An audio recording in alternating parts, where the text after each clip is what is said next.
Assalamu alaikum. I am Dr. Nida Waheed, and today I will discuss the chapter Exercise Prescription for Health and Fitness. This is the part of Exercise Physiology lecture series. What is the exercise prescription for health and fitness? So we will discuss one by one. Introduction की हम बात करें तो there is some physical activity, physical fitness and exercise. Three categories, different categories. So what is physical activity? Any form of muscular activity is called physical activity. Any form if अगर आप देखें तो आपका हाउस होल्ड है, आपका कोई भी घर का काम है, अगर आप कोई भी वॉक कर रहे हैं, किसी काम के लिए जा रहे हैं, कोई भी एक्टिविटी कर रहे हैं, तो सब इसमें आता है फिजिकल एक्टिविटी में.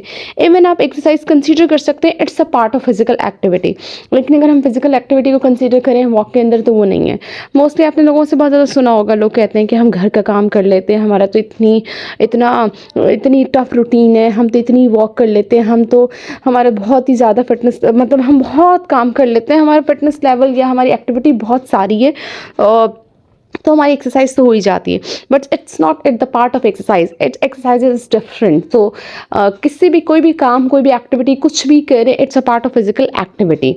फिजिकल एक्टिविटी करने से क्या होता है कि आपको कोई भी डेथ के यानी डेथ के जो रिस्क फैक्टर्स होते हैं, उसके जो भी कॉस्ट होते हैं, आप उनसे बहुत ज़्यादा दूर रहते हैं. फिजिकल एक्टिविटी की हम बात करें तो सबसे ज़्यादा जो रिस्क फैक्टर है हमारा कॉरोनरी हार्ट डिजीज़. उससे जो है ना, अगर आप फिजिकल इनएक्टिव हैं तो बहुत ज़्यादा प्रोन होंगे कि आपको कॉरोनरी हार्ट डिजीज़ हो सकती है. और अगर आप फिजिकली फिट हैं तो बहुत ज़्यादा चांसेस हैं कि आपको जो है आप हार्ट डिजीज़ और बहुत सारे फैक्टर्स हैं जिसकी बेसिस पे आप जो है डिजीज़ की तरफ प्रोन टू डिजीज़ हो, आप उनसे बच सकते हैं. फिजिकल फिटनेस की बात करें तो set of attributes that relates to the ability to perform physical activity. अगर आप बहुत अच्छे से फिजिकल एक्टिविटी परफॉर्म कर रहे हैं तो देन आपका फिजिकल फिटनेस लेवल बहुत ज़्यादा अच्छा है. तो it depends on performing your physical activity. Physical fitness can be high, can be moderate, can be low. It depends how well you perform your physical activity और exercise.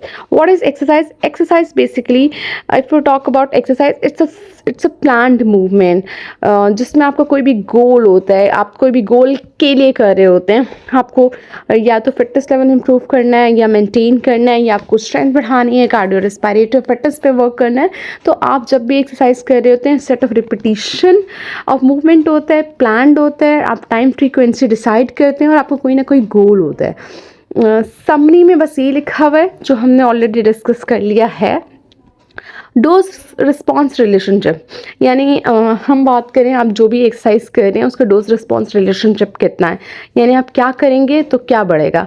The effect response of amount of drug, यानी amount of drug means dose, effect means response. तो यहाँ हम drug dose की जो बात करें, basically हम एक्सरसाइज डोज की बात कर रहे हैं, मेडिसिन की डोज की बात नहीं कर रहे हैं. इफेक्ट की हम बात करें, effect basically response on the body, either in the form of anything.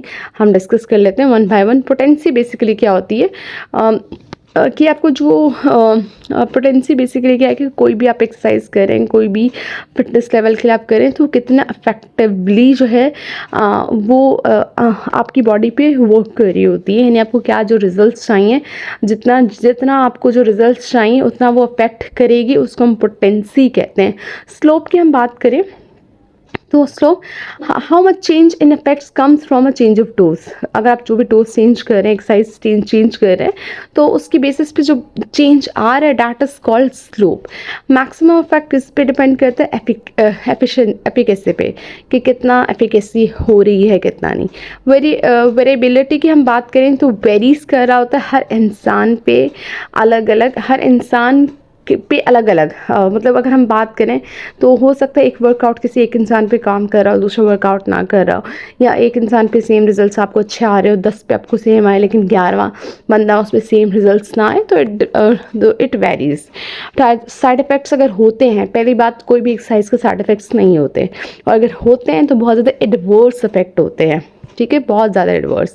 Intensity की हमने जो बात की, intensity basically percentage of VO2 max, maximum heart rate, percentage rating of perceived exertion and lactate threshold.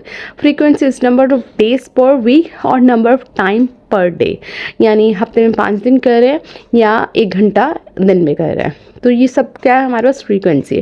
Duration, number of minute of exercise, total cal expended per KG body weight, यानी दिन में 10 minute किए या आधा घंटा किए, जो number जो मिनट्स हैं बेसिकली, ठीक है, उसको हम कह रहे हैं। 10 मिनट कर ली, 15 मिनट कर ली, उसमें जो आपने एक्सरसाइज की है उसमें आपकी कौन सी कैलोरीज जो है एक्सपेंड हुई हैं। Frequency is different and duration is different, ठीक है। फ्रीक्वेंसी में आपके पास आ रहा है कि आप दिन में 2 दफ़ा कर रहे हैं, 3 दफ़ा कर रहे हैं, 4 दफ़ा कर रहे हैं, 1 घंटा एक टाइम कर रहे हैं, 1 घंटा 2 दफ़ा कर रहे हैं, 1 घंटा 3 दफ़ा कर रहे हैं। ड्यूरेशन क्या है, आपने जो 1 घंटा है बेसिकली 60 मिनट्स इज़ ड्यूरेशन। तो लेकिन अगर आप 3 दफ़ा दिन में कर रहे हैं दैट इज़ फ्रीक्वेंसी। लेकिन जो टाइम है, जो एक टाइम में, एक स्लॉट में आपने जो किया, that is called duration. Response हम देखें, रिस्पॉन्स क्या आता है जब भी आप एक्सरसाइज कर रहे हैं, तो स्पेसिफिक चेंजेस आते हैं जो वाइडली चेंजेस होती हैं, जो आप इजीली ऑब्जर्व कर सकते हैं। नंबर 1 इज VO2 मैक्स, आप देख सकते हैं वो ज़्यादा बढ़ता है। Then resting blood pressure, insulin sensitivity, body weight, percentage of fat, and then depression. Health and fitness changes किस पे डिपेंड कर रही होती हैं, आपके फिटनेस लेवल पे। जैसे जैसे फिटनेस लेवल बेहतर होता है, it automatically affects on your health will improve on the basis of your fitness level. तो फिटनेस एंड हेल्थ की बात करें तो ये समझ लें एक साथ ही हैं। हेल्थ, आपकी फिटनेस लेवल जैसे जैसे बेहतर होगा आपकी हेल्थ बेहतर होगी। तो फिटनेस लेवल बेहतर हो रहा होता है तो ऑटोमेटिकली आपकी हेल्थ भी बेहतर हो रही होती है। कभी कभी ऐसा भी होता है कि आपकी फिटनेस लेवल तो बेहतर हो रहा है लेकिन हेल्थ बेहतर नहीं हो रही है, कभी कभी हेल्थ बेहतर हो रही होती है, फिटनेस लेवल बेहतर नहीं हो रहा होता। इट डिपेंड्स ऑन आप जो भी एक्सरसाइज कर रहे हैं उसकी बेसिस पे कि आप किस लिए कर रहे हैं। कार्डियो रेस्पिरेटरी फिटनेस के लिए कर रहे हैं, अपनी हेल्थ को बेहतर बनाने के लिए कर रहे हैं, या आपको जो मेन गोल है वो डिफरेंट है। तो समरी देखें, कोई भी एक्सरसाइज का डोज किस पर डिपेंड करता है, एक्सरसाइज कितना इफेक्टिवली वर्क करती है, depends on it's intensity, frequency and duration of the exercise. ये तीनों जो basically intensity, frequency and duration की बेसिस पे एक्सरसाइज डोज डिपेंड कर रहा है। Physical activity in health, American guidelines देखें तो इसमें every US adult should accumulate 30 minutes or more of moderate intensity 3 to 6 max physical activity on most all days of the week। यानी American guidelines देखें तो इसके हिसाब से हर इंसान को 30 मिनट्स की डेली बेसिस पे 30 मिनट या 30 मिनट से ज़्यादा की भी कर सकते हैं मॉडरेट इंटेंसिटी की एक्सरसाइज, जिसमें आपके 3 to 6 मैट इन्वॉल्व हो। मैट बेसिकली क्या हमने डिस्कस किया था ऑलरेडी, हम लास्ट प्रेजेंटेशन में हम डिस्कस कर चुके हैं। एनर्जी को, जो भी आपकी एनर्जी उसको रिप्रेजेंट आप किसके फॉर्म में करें तो मैट के फॉर्म में। तो उसको कम से कम कोशिश ये करनी चाहिए कि हर दिन हफ्ते में रोज़ करें 30 मिनट या 30 मिनट से ज़्यादा की एक्सरसाइज मॉडरेट इंटेंसिटी की। और ये 1995 में आई थी, और 2007 में जो गाइडलाइंस आई उसमें तक 18 से 18 to 65 ईयर्स जो भी लोग हैं हेल्दी अडल्ट हैं उनको मॉडरेट इंटेंसिटी एरोबिक एक्सरसाइजेस करनी चाहिए, जो कि इंड्योरेंस एक्सरसाइजेज कम से कम भी 30 मिनट्स कम से कम भी 30 मिनट्स की 5 डेज ईच वीक, यानी डेली बेसिस पे आधे घंटे की एक्सरसाइज करनी है और हफ्ते में 5 दिन तो वो ज़रूर करे। या विगरस इंटेंसिटी की एरोबिक एक्सरसाइज फिजिकल एक्टिविटी करे जो कम से कम 20 मिनट हो, 3 दिन कम से कम। हफ्ते में 7 दिन होते हैं, या तो 3 दिन की जो एक्सेसिव किस्म की जो एक्टिविटी है वो कर ले 20 मिनट के लिए, या आधे घंटे की मॉडरेट एक्टिविटी कर ले। ये हर इंसान के लिए है, हर पर्सन के लिए, 18 से 65 ईयर्स के हर पर्सन के लिए। रेजिस्टेंस ट्रेनिंग की हम बात करें तो 8 से 10 एक्सरसाइजेस हैं, 8 to 12 रिपीटिशंस हैं, और 2 or more non consecutive days per week. यानी आप हफ्ते में 5 दिन अगर एरोबिक्स कर रहे हैं तो आप कोशिश करें कि उसमें रेजिस्टेंस ट्रेनिंग 2 दिन तो ज़रूर इंक्लूड करें। कोई भी दिन यूज़ कर सकते हैं, मंडे कर सकते हैं, फ्राइडे कर सकते हैं, मंडे ट्यूसडे कर सकते हैं, वेडनेसडे थर्सडे कर सकते हैं। इट डिपेंड्स, एक साथ रखना है या अलग अलग रखना है, तो ये ज़रूर करें। Pattern of response to exercise, acute response होता है, रैपिड रिस्पॉन्स होता है, लीनियर रिस्पॉन्स होता है, या डिलेड रिस्पॉन्स होता है। What is acute response? Basically the response at the time of exercise is called acute response।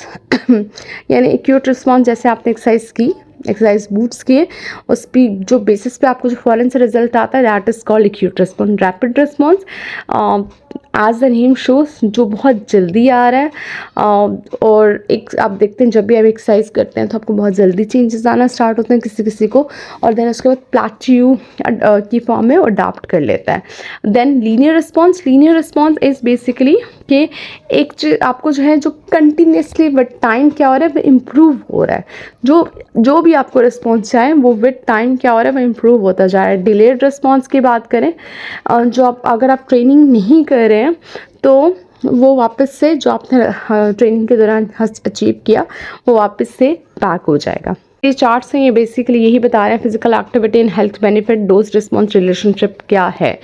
High ये हम डिस्कस कर चुके हैं। Physical activity and health, high level of physical activity, जब भी आप एक्सरसाइज कर रहे होते हैं आपकी फिजिकल एक्टिविटी लेवल बहुत अच्छा है तो ऑटोमेटिकली जो आपका मोर्टेलिटी रेट होता है वो बहुत ज़्यादा बेहतर हो जाता है।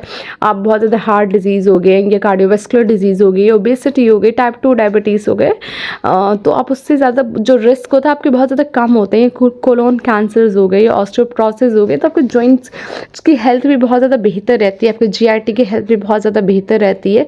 आप इजीली जो अपने एरियल्स हैं वो कर सकते हैं। आप में डिप्रेशन हो, एंजाइटी हो, तो बहुत ज़्यादा बेहतर रहता है।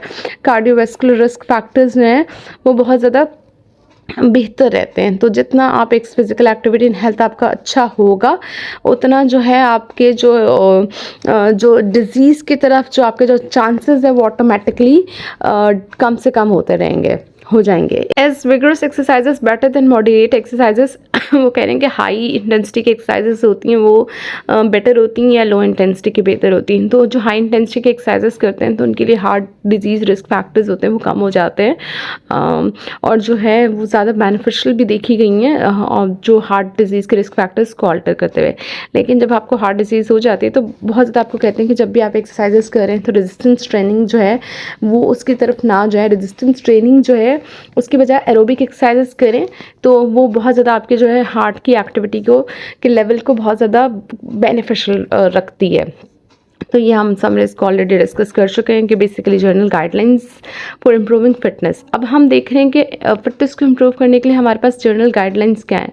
मॉडरेट फिजिकल एक्टिविटी, वो ऑटोमेटिकली आपकी हेल्थ रिलेटेड प्रॉब्लम्स हैं, जो आपके बहुत सारे रिस्क फैक्टर्स हैं, जो डिजीज़ और है, ओबेसिटी है, डायबिटीज़ है, कार्डिक इश्यूज़ हैं, उनको बहुत ज़्यादा कम कर रही होती है।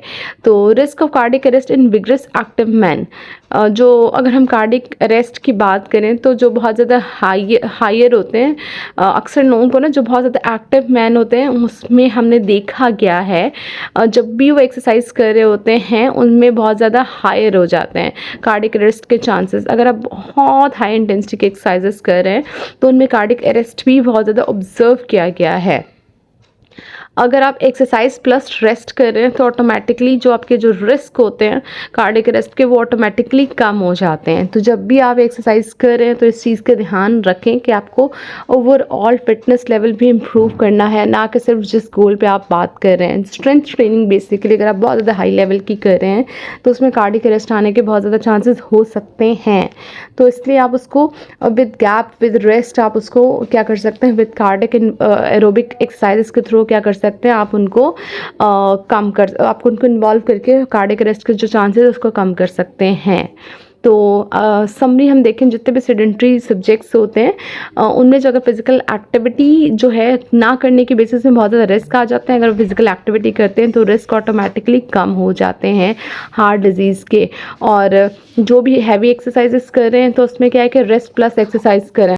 तो अगर हम बात करें अगर आप रेस्ट के साथ एक्सरसाइजेस करें तो ऑटोमेटिकली जो ड्यूरिंग एक्सरसाइज हार्ट अटैक्स का बहुत ज़्यादा रिस्क बढ़ जाता है वो तो ऑटोमेटिकली रिड्यूस होगा। मॉडरेट से हमेशा हाई की तरफ कार्डियो रेस्पिरेटरी फिटनेस को अगर आप लेके जाएंगे तो आपको जो डेथ से रिस्क फैक्टर्स है वो ऑटोमेटिकली कम होंगे। तो आप हाई कार्डियो रेस्पिरेटरी फिटनेस से एकदम स्टार्ट ना करें, आप मॉडरेट से हाई की तरफ लेके जाएंगे तो ऑटोमेटिकली कम हो जाएंगे। General guidelines for improving fitness की हम बात करें, सबसे पहले क्या जनरल गाइडलाइंस, सबसे पहले आप स्क्रीन करते हैं आप कार्डियोवैस्कुलर कॉम्प्लिकेशन के जो जितने भी रिस्क हैं आप उसको क्या करते हैं, सबसे पहले उसको स्क्रीन कर रहे होते हैं कि कोई प्री एग्जिस्टिंग कार्डियक डिजीज़ तो नहीं है या कोई ऐसे सिम्टम्स नहीं है या कोई रिस्क फैक्टर्स तो नहीं है। उसकी बेसिस पे आप क्या करते हैं, किसी भी इंसान का कोई भी इंसान अपना फिटनेस लेवल की जो एक्सरसाइज है वो स्टार्ट करता है। तो screening is very important before doing any type of exercise. फिर आप क्या कर रहे होते हैं, जब भी आप एक्सरसाइज स्टार्ट करते हैं आप प्रोग्रेशन की तरफ आते हैं। मॉडरेट इंटेंसिटी एक्टिविटीज स्टार्ट करते हैं, वॉकिंग 3 to 4 MPH से स्टार्ट करते हैं। फिर आप क्या करते हैं, आहिस्ता आहिस्ता करके ड्यूरेशन इंक्रीज़ करते हैं। जब आपका ड्यूरेशन इंक्रीज़ हो जाता है फिर आप उसकी इंटेंसिटी इंक्रीज़ करते हैं। फॉर एग्जाम्पल, पहले अगर आप आधा घंटा 15 मिनट वॉक कर रहे हैं तो आप आधे घंटे पे लेके आते हैं, आधा घंटा वॉक कर लेते हैं तो फिर 40-45 मिनट्स पे लेके आते हैं। इस तरह पहले ड्यूरेशन पे वर्क करते हैं, ड्यूरेशन पे वर्क करने के बाद फिर आप क्या करते हैं, वॉक एंड जॉग ऐड कर देते हैं। आप आधे घंटे के वॉक कर रहे थे, अब आप थोड़ी देर के लिए 1 मिनट की वॉक करते हैं, फिर 1 मिनट की जॉग करते हैं, फिर आप 5 मिनट की वॉक करते हैं, फिर आप जॉग करते हैं, ऐड ऑन ना मिक्स। और फिर उसके बाद जब आप इसको अचीव कर लेते हैं, आपका जो रेस्पिरेटरी फिटनेस लेवल है और कार्डियो रेस्पिरेटरी फिटनेस लेवल, इसके हिसाब से उस इंटेंसिटी को एडजस्ट कर लेते हैं। फिर आप जॉगिंग पे ले आते हैं और जॉगिंग के साथ आप रनिंग को भी ऐड ऑन कर सकते हैं। जब भी आप करें कोई भी एक्सरसाइज तो उससे पहले वार्म अप ज़रूर करें, स्ट्रेचिंग एक्सरसाइजेज ज़रूर करें, then cool down and stretch ज़रूर करें। बहुत ही ज़रूरी होता है before exercise and after exercises warm up and cool down करना। आपको बहुत ज़्यादा इंजरी से बचा रहा होता है, आपकी कार्डियो रेस्पिरेटरी फिटनेस को प्रिपेयर कर रहा होता है एक्सरसाइज के लिए। Exercise prescription for CRF cardio respiratory fitness, frequency किस तरह से होनी चाहिए, 2 to 4 सेशंस पर वीक होनी चाहिए कम से कम, और 2 session with high intensity exercises. Gain level जो आपको आता है हर 3 से 4 सेशंस पर वीक के बाद आपको जो है गेन लेवल आप स्टार्ट करें, यानी 3 से 4 सेशंस लें पर वीक, सेम एक्सरसाइजेस रखें और उसके बाद फिर आपको जो भी प्रोग्रेशन स्टार्ट करना है फिर आहिस्ता आहिस्ता करें। ड्यूरेशन हम बात करें तो 200 to 300 के कैल, यानी जो आपकी एनर्जी है वो आपकी जो भी वर्कआउट सेशन हो उसमें इतनी यूटिलाइज होनी चाहिए। और इंटेंसिटी ज़रूर कंसीडर करें जब भी आप ड्यूरेशन सेट कर रहे हैं। इंटेंसिटी आप कैसे डिसाइड करते हैं, कोई भी इंसान का VO2, कोई भी पर्सन का जो VO2 मैक्स है उसको 60 to 80% आप उसको यूटिलाइज कर रहे होते हैं। और अगर फिटनेस लेवल कम होगा तो आप इससे लो भी रख सकते हैं। और दूसरा, आप टारगेट हार्ट रेट रेंज पे काम कर रहे होते हैं।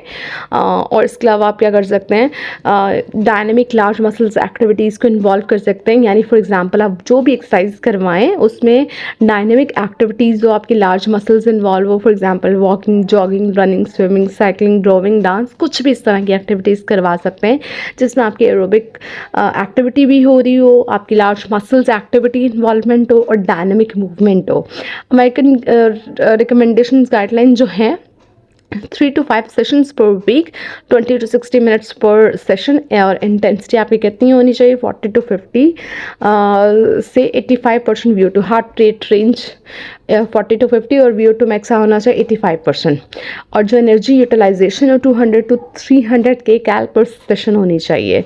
जिस जैसे आप एक्सरसाइज करते रहेंगे, कंसिस्टेंट रहेंगे, आपका एक तो वेट लॉस भी होता रहेगा और रिस्क फैक्टर्स जितने भी हार्ट डिजीज़ हैं वो ऑटोमेटिकली क्या होते रहेंगे, वो कम होते रहेंगे। ऑर्थोपेडिक प्रॉब्लम्स और मस्कुलर प्रॉब्लम्स वो भी कम होती रहेंगी। Determining target heart rate range, आपको कैसे पता चलेगा कि किस तरह के आपको लेना है। डायरेक्ट मेथड यूज़ करें, target heart rate range determine कर सकते हैं maximal graded fitness exercises test से। और हार्ट रेट के साथ आपने VO2 मैक्स मेजर करना है, data 60 to 80% VO2 max. Indirect के लिए आप मेथड के लिए क्या कर सकते हैं, कार्मोनियन मेथड होता है जिसमें हार्ट रेट रिजर्व आप क्या कर सकते हैं, रेस्टिंग हार्ट रेट से मैक्सिमल हार्ट रेट्स को रेस्टिंग हार्ट रेट से सब्सट्रैक्ट कर लेते हैं तो आपके पास हार्ट रेट रेंज आ जाती है। तो उसकी बेसिस पे आप हार्ट रेट रेंज आप निकाल सकते हैं और फिर आप उसको यूटिलाइज कर सकते हैं। या RPE स्केल आप यूज़ कर सकते हैं। Prescribing exercise intensity bye VO2 reserve method. VO2 reserve method basically क्या है, difference between VO2 max and resting VO2। VO2 max आपको निकालना है, रिजर्व कितना है कि आप जब रेस्ट कर रहे हैं तब क्या आ रहा है, जब आप एक्सरसाइज कर रहे हैं तब आपका VO2 मैक्स क्या आ रहा है। जब लो फिटनेस लेवल में बहुत ज़्यादा यूज़फुल होता है ताकि हार्ट रेट रेंज और VO2 रिजर्व बहुत ज़्यादा डिफ्रेंशिएट ना करें, बहुत ज़्यादा रेंजेस डिफरेंट ना आ रही हो, एक्सीड ना कर रही हो।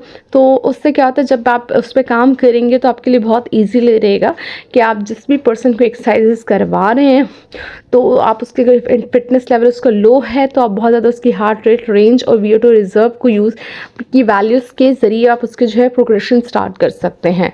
तो आप ऐसे प्रोग्रेशन स्टार्ट नहीं करते, यानी एक्सरसाइज की जो प्रोग्रेस है वो आप ऐसे चेंज नहीं कर रहे होते। आप ये सारी चीज़ें उसकी जो है टोटल काउंट करके फिर आप उसके ओवरऑल फिटनेस लेवल पे उसके काम कर रहे होते हैं। Sequence of physical activity, as you have to start with the walk किस जो सेडेंटरी लोग एक्टिविटी सेडेंटरी जिनका लाइफस्टाइल है उनको हम रिकमेंड करते हैं वॉक से स्टार्ट करें। पहले आप स्टार्ट करें 15 मिनट की स्पीड से, जो आपके लिए बहुत ज़्यादा कंफर्टेबल हो। स्पीड वो होनी चाहिए जो कंफर्टेबल स्पीड हो। आप स्लो चलते हैं, फास्ट चलते हैं, इससे फ़र्क नहीं पड़ता। 15 मिनट आपको पूरे करने एक साथ कंफर्टेबल स्पीड के साथ। इसमें आप थके ना, आपके लिए कंफर्टेबल हो। उसके बाद क्या करते हैं, हम कहते हैं अब आपने इसको टारगेट करना है, आपने इंटेंसिटी और स्पीड, यानी इंटेंसिटी मीन स्पीड आप इंक्रीज़ करेंगे, ठीक है। अब आपने थोड़ा सा अपनी बॉडी को चैलेंज करना है और ड्यूरेशन आपने उसको बढ़ाना है, यानी 15 मिनट करें तो 20 मिनट कर लें, 20 मिनट करें तो 25 मिनट कर लें, 30 मिनट्स करें। दैन वॉकिंग की आपको आदत होगी, फिर आपने इसको क्या करना है, वॉकिंग के साथ हम आपको जॉग ऐड करना है। जॉग ऐड करेंगे और वही जैसे आपके लिए आसानी हो, पहले उससे स्टार्ट करेंगे, फिर हम उसके बाद कहेंगे आपने अपनी बॉडी पे आपने क्या करना है। जॉग में भी आपने बॉडी के ऊपर जो है स्ट्रेस आउट करना है कि अब आप अपनी कंफर्टेबल स्पीड से हटे और बॉडी को थोड़ा सा स्ट्रेस दें, यानी कि वो अब जॉग थोड़ी सी हैवी करें। फिर जॉगिंग के साथ आप क्या करेंगे, रनिंग ऐड कर देंगे। फिर उसके बाद जब आपकी वॉकिंग जॉगिंग और रनिंग हो जाएगी, फिर आप गेम्स एंड स्पोर्ट्स पे आ जाएंगे। गेम्स एंड स्पोर्ट्स की बात करें तो टारगेट हार्ट रेट रेंज मालूम कर लेंगे। इसमें क्या होता है, बहुत ज़्यादा हाई इंटेंसिटी के एक्सरसाइजेस कर रहे होते हैं और जो इंटरमिटेंट एक्सरसाइजेस होती हैं जिनमें हाई इंटेंसिटी तो होती है लेकिन आपको थोड़ा गैप हो जाता है अलग। तो गेम्स एंड स्पोर्ट्स जो है वो आपका लास्ट होना चाहिए। तो सीक्वेंस आपकी walking, jogging and games and sports होगी, ठीक है। इसमें वही ड्यूरेशन आपको प्रॉपर चार्ट है, बेसिकली ये बता रहा है कि किसी भी इंसान को जब भी आप वॉकिंग प्रोग्राम रिकमेंड करें तो किस तरह से होना चाहिए। जॉगिंग प्रोग्राम रिकमेंड करें तो वो किस तरह से होना चाहिए। देन हम बात करते हैं स्ट्रेंथ एंड फ्लेक्सिबिलिटी ट्रेनिंग की। मस्कुलर स्ट्रेंथ एंड फ्लेक्सिबिलिटी दो बहुत ही ज़्यादा इंपॉर्टेंट कंपोनेंट है किसी भी फिटनेस प्रोग्राम के। इसमें वेट कंट्रोल करें और जो है जो daily base activity of daily life है, जो भी लिविंग है, वो बहुत ज़्यादा ईजिली जो भी इंसान है परफॉर्म कर सकें। अमेरिकन गाइडलाइंस क्या है, रिकमेंडेशन गाइडलाइंस है कि डायनेमिक एक्सरसाइजेस करें और इसको रूटीन बेस्ड यानी रूटीन बना लें, फिर रोज़ करें, रूटीन का हिस्सा हो आपकी। अगर आप हफ्ते में 2 दिन कर रहे हैं तो रूटीन हो आपकी। Single versus multiple sets strength training. अब अमेरिकन गाइडलाइंस की हम बात करें तो आप 8 to 10 एक्सरसाइजेस का आप एक सेट करें, इसमें आप मेजर मसल्स को इन्वॉल्व करें तो 8 से 12 रिपीटेशन पर सेट हो और 2 to 3 सेशंस पर वीक हो। अगर आप मल्टीपल सेट्स कर रहे हैं तो वो बहुत ज़्यादा इफेक्टिव होता है as compare to single set, क्योंकि जितने मल्टीपल स्टेप्स करेंगे तो उससे जो भी आपने मसल्स को टारगेट कर रहे हैं उसकी जो स्ट्रेंथ है वो बहुत ज़्यादा अचीव होगी। सिंगल जो सेट होता है वो किस लिए सफिशिएंट होता है, वो गेन करने के लिए ज़रूरी, गेन करने के लिए नहीं है, लेकिन आपको जो फर्स्ट आपका जो गोल होना चाहिए, पहले आप सिंगल सेट से स्टार्ट करें। जब आप सिंगल सेट कर लें तो फिर आप करें, आप किस पे आए, मैक्सिमल सेट्स पे आए। तो अनट्रेन के लिए 4 sets at 60% 1 RM 3 days per week है। ट्रेन के लिए 4 sets at 80% 1 RM 2 days per week है। एथलीट्स के लिए 8 sets at 85% 1 RM 2 days per week है। बेसिकली गाइडलाइंस हैं और इस चार्ट में भी ये दिखाया गया कि कैसे आप क्या करें।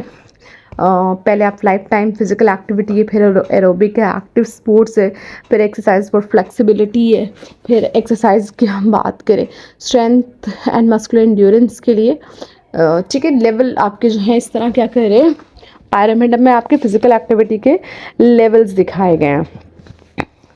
तो समरी में ये कि जब भी आप फिज़िकल एक्टिविटी स्टार्ट करें तो प्रोग्रेशन बहुत ही ज़्यादा ज़रूरी है। अगर आप एक ही तरह की एक्सरसाइजेस कर रहे हैं तो आपकी बॉडी को टारगेट नहीं करती है। एट टाइम्स क्या होता है, आपकी बॉडी को टारगेट नहीं होता, फिर आपको जो रिजल्ट चाहिए वो नहीं मिल रहे होते। और जब भी एक्सरसाइज करें, एरोबिक एक्सरसाइजेस ज़रूर करें, लेकिन साथ साथ स्ट्रेंथ एंड फ्लेक्सिबिलिटी एक्टिविटीज़ को भी ज़रूर इन्वॉल्व करें और ये रेगुलर बेसिस पे होनी चाहिए। देन हम बात करते हैं एनवायरमेंटल कंसर्न की। यानी इन्वायरमेंटल कंडीशंस कितनी इन्वॉल्व हैं। बहुत ही ज़्यादा इन्वायरमेंटल कंडीशंस के इन्वॉल्वमेंट है। आपके हॉट इन्वायरमेंट और ह्यूमिडिटी इन्वायरमेंट तो बहुत ही ज़्यादा फ़र्क पड़ रहा होता है आपके हार्ट रेट पे, क्योंकि ये आपके ब्लड सर्कुलेशन को इंक्रीज़ कर देती है आपका हॉट और ह्यूमिड इन्वायरमेंट। और जैसे जैसे आपका एल्टीट्यूड कैसे आपका डिपेंड करता है, जैसे जैसे आप एल्टीट्यूड की तरफ जाते हैं, ऊपर की तरफ जा रहे होते हैं, ऑटोमेटिकली ऑक्सीजन जो है वो डिक्रीज़ हो जाती है, क्योंकि ऑक्सीजन जो है Hb के साथ जो बाउंड है वो डिक्रीज़ हो जाता है। तो जब भी आप एक्सरसाइज करें, एक्सरसाइज इंटेंसिटी करें एडवर्स इन्वायरमेंट में, तो इसको एडजस्ट करें अपने एक्सरसाइजेस को इन्वायरमेंट के लिहाज से, क्योंकि इन्वायरमेंट आप एडजस्ट नहीं कर सकते हैं। तो आप कोशिश करें कि एक्सरसाइज को एडजस्ट करके करें। बहुत ज़्यादा हाई इंटेंसिटी की एक्सरसाइज करने से पहले target heart rate range measure कर लें एंड देन उसको एज अ गाइडेंस यूज़ करें, अगर जब भी आप इंटेंसिटी को बढ़ा रहे हैं या कम करें उसके हिसाब से। As compare to hot and humid environment, cold environment is very safe. इसमें अगर आपने प्रोप्राइट ड्रेस आपने ड्रेसिंग की हुई है प्रॉपरली, तो आप बहुत ज़्यादा कोल्ड और जो विंड कंडीशंस होती हैं डेंजरस जो हो सकती हैं, आप उससे अपने आप को अवॉइड कर सकते हैं। तो अगर आपने ड्रेस प्रोप्राइटली पहना हुआ है तो आप कोल्ड इन्वायरमेंट में एक्सरसाइज कर सकते हैं और वो आपके लिए ज़्यादा सेफ होता है। तो जब भी एक्सरसाइज करें, टारगेट हार्ट रेट रेंज को एक्सरसाइज इंटेंसिटी इंक्रीज करने से पहले उसको एज अ गाइडेंस लें और इन्वायरमेंट देख के करें। That's all about today's lecture. Basically this is an overview of the lecture. If you find any term difficult, you can comment in the comment section. If you like my video, then subscribe my channel. Thank you. Allah Hafiz.